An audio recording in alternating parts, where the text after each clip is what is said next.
Hey guys, my name's iBlastoff and welcome to another zombie video. I hope you're enjoying all the strategies that Merkin's been putting up. I think they're actually really good, so go ahead and check them out if you haven't seen them. I'll put the links at the end of this video so you can go check them out. Now I feel like having a bit of a ramble, just going to talk to you guys about some zombie things that have been on my mind. Originally I was going to post this video to let you guys know about the leaked release dates for map packs 3 and 4 for Black Ops 2 that were found by two YouTubers named Twinsane, and they found them in the elite coding on the website, and so that's probably going to be legit. I mean, it doesn't really matter too much about the release dates. It's not like we can speculate too much about them, but I'll tell you them anyway. And they are the first map pack, or map pack 3, will be released on July 2nd, which of course is a Tuesday. And that will be followed by map pack 4, which will be released on August 27th, which again is a Tuesday. Now, like I said, we can't really speculate too much, but it is just nice to know when the map packs are out, so you can book some time off or do whatever you need to do, put it in your diaries. So yeah, so I was going to make a video based on just that information, but I thought, you know what, that's just going to be quite lame and it's going to be really short, and I've got quite a lot of things on my mind regarding zombies lately. So I posted a video the other day saying I've been playing quite a lot of multiplayer. That's mainly because I just overplayed zombies so much that I just wanted a quick break to get into multiplayer mode to play, get ready for Call of Duty Ghosts. Anyway, so I was back on Mob of the Dead and me and Merkins did a race to round 30, and then I ended up just carrying on and just seeing how far I could get. So we're on round 50 at the minute, and I was just thinking about Black Ops 2 maps, and me and Merkins were having a conversation, and I thought, why is Mob of the Dead so good? Or like, what makes it different to the other Black Ops 2 maps that were released? So if we go back and I think about Transit Green Run as a map, why was it so bad? What didn't the community like about it? And this just got me thinking about Transit as a whole. And the reason, the only like memory I have of Transit is running, and just running. That's all it is. It's such a big map, there's literally nothing in it, and you just run around or wait for the bus. And most of the time you don't even want to wait for the bus, so you just run through the fog. And then you get into the fog and you get attacked by a silly little gremlin. Anyway, so that was my thought process, and I thought, I know Treyarch were trying to build like new maps that we hadn't seen, something new to the zombie community that they could actually explore with, and they decided to make this big crazy map, and they added new characters and new buildables, and we was all really hyped for it, and I thought the buildables were going to be amazing, but they really wasn't. If you look back and you think what buildables in Transit were actually useful, the turbine was the only one that was useful, and that was just to get other parts for the bus and potentially for the teleporters when you don't have the power on, and for Pack-a-Punch. And I thought Pack-a-Punch, I love having to achieve something to get Pack-a-Punch. I think it's really nice, and that's the same that applies to Mob of the Dead. You have to build the plane in order to get Pack-a-Punch. But the other things I did like about Transit, I'm not completely slating it. I did like the fact we had a bank and the fact you had a fridge that you could store weapons in. I thought that was really cool. But again, that's only because the map's so big, so I very much doubt we'll ever see that again unless they produce another big map. But like I was saying about these buildables, they were completely redundant.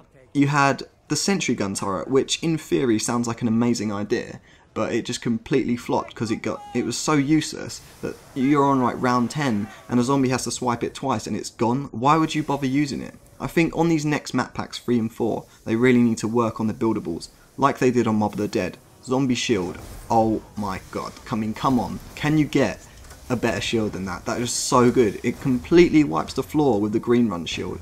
It's so good, it's so useful, it's actually like I'm using it in this strat right now. And it's actually become a part of a strategy. That's how good it is. That's what the buildables should have been in Green Run. And again, like I was talking about Green Run, there's nothing to do there. The map's so big. And you just travel so many places. You get downed, it takes freaking ages to get your stuff back. And you're just like, you know what, fuck this, I can't be bothered. So we slightly move on to Die Rise. And then Die Rise I thought was a really well designed map in terms of like the way it looked, the way it played. I thought it was really cool. And I like the fact there was only 2 buildables, and the buildable was actually, again, it was very useful. It allowed you to take out the boss rounds quicker, it allowed you to get around the map, which again was really good. But there was still something about Die Rise, it wasn't quite on the same level as Black Ops 1 maps. And I think, again, it's trying to do too many things, like having to wait for stuff is probably the most annoying thing when you're just trying to play zombies. You just want to kill zombies, you just want to do your thing. and you're going to have to wait for lifts and wait for perks. But again, I know what Trite were trying to do. They wanted to make a map that we hadn't seen before, something that was completely different by adding the verticality system, which I think was pretty cool. And then again, we get to Mob of the Dead. So we're at Mob of the Dead, and everyone's loving it, and I think Mob of the Dead is by far the best map on Black Ops 2. Which is strange because it was actually created by the campaign team and not the zombie team.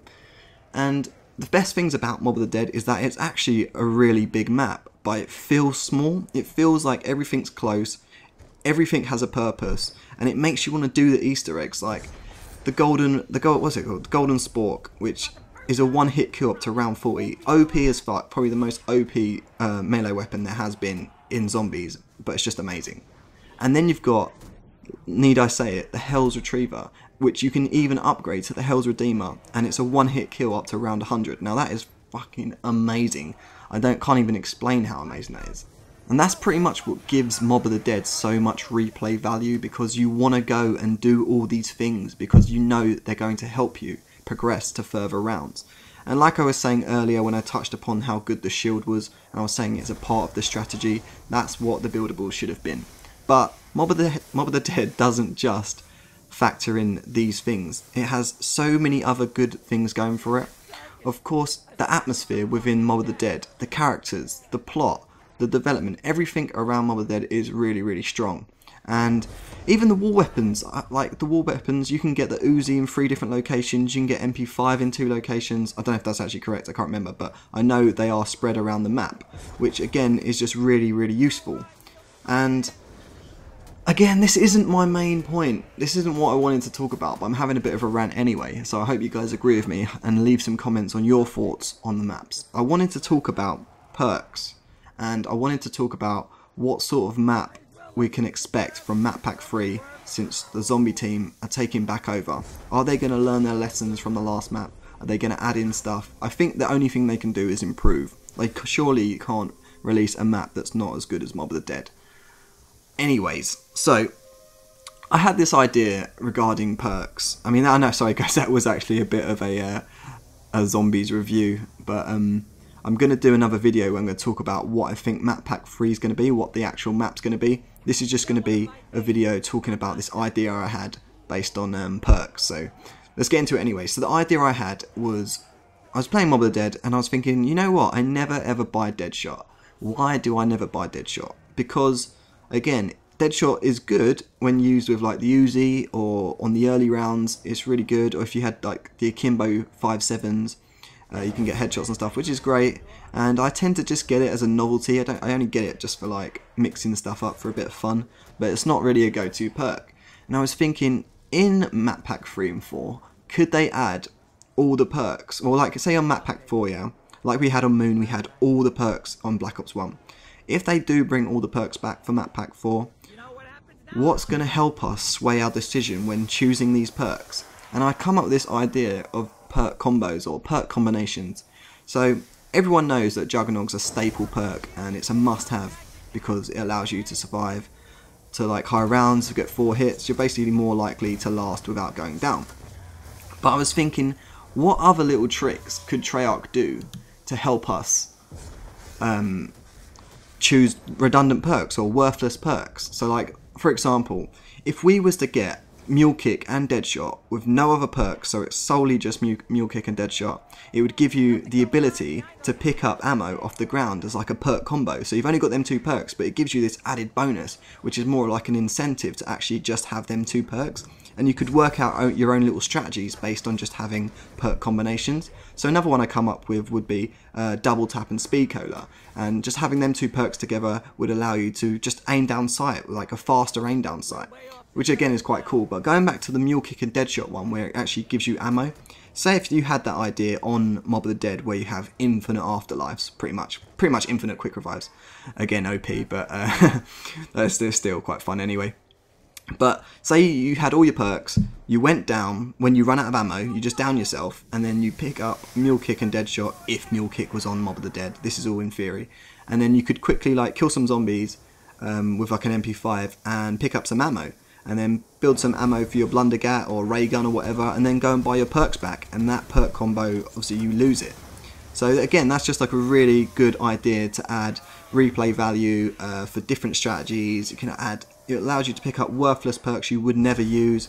And another one I had as an idea of a perk combination would be Electric Cherry and Speed Cola. So again, you've just got these 2 perks, you haven't got any others, and it allows you, because you've got Electric Cherry, which gives you the shock when you reload, and Speed Cola gives you faster reloading. That's like the perfect combination. I was thinking maybe it gives you like a mini teleporter, and it just stays behind you for 10 seconds after you reload. And if you get trapped or a horde of zombies coming towards you, you quickly run in the teleporter, and then it just teleports you to the other side of the map, or like 10 meters away. Just not like nothing crazy, not like to the, not the other side of the map, sorry, the other side of the room. So you could just use that, and it's just like another sort of escape route, and you could potentially just do challenges, or it just gives you an alternative rather than using the same old go-to perks. Another one I thought up was Stamina Up and Quick Revive. So it would give you, as the perk combo would give you longer sprint speed and faster healing from zombie hits, which could be like an alternative to Juggernog, because you could sprint out the way quicker after getting 1 hit and then heal straight away. So say it was like a 2 second or 1 second healing, and then maybe 2 second healing. So all you have to do is just dodge and be, if you're like an amazing dodger, it's like the equivalent to Jug, which gives you another perk slot. Well, it wouldn't, because the perk combos only work as 2. I haven't actually worked out if perk combos could work as 3s or 4s, but I think 4s would be a bit OP. I'm trying to keep it balanced in my head. But yeah, guys, that's basically my idea. I know it was a bit of a rant video, but I hope you enjoyed it anyway. If you did, I'd love to hear your thoughts on the new map packs and my perk combos idea. I'll maybe be doing a map pack 3 coverage video, which will be just talking about what I think the next map pack's going to be, or what I think it should be. And yeah, guys, I'd love to hear from you. I'm going to leave some videos, or some of our recent videos that Merkin's put up regarding a Hell's Retriever, how to get it up by round 4 2-player strat, and the how to get Jug on round 1 strat on Mob of the Dead. So be sure to check them out. And guys, I hope you have an awesome day, and I'll see you in the next video.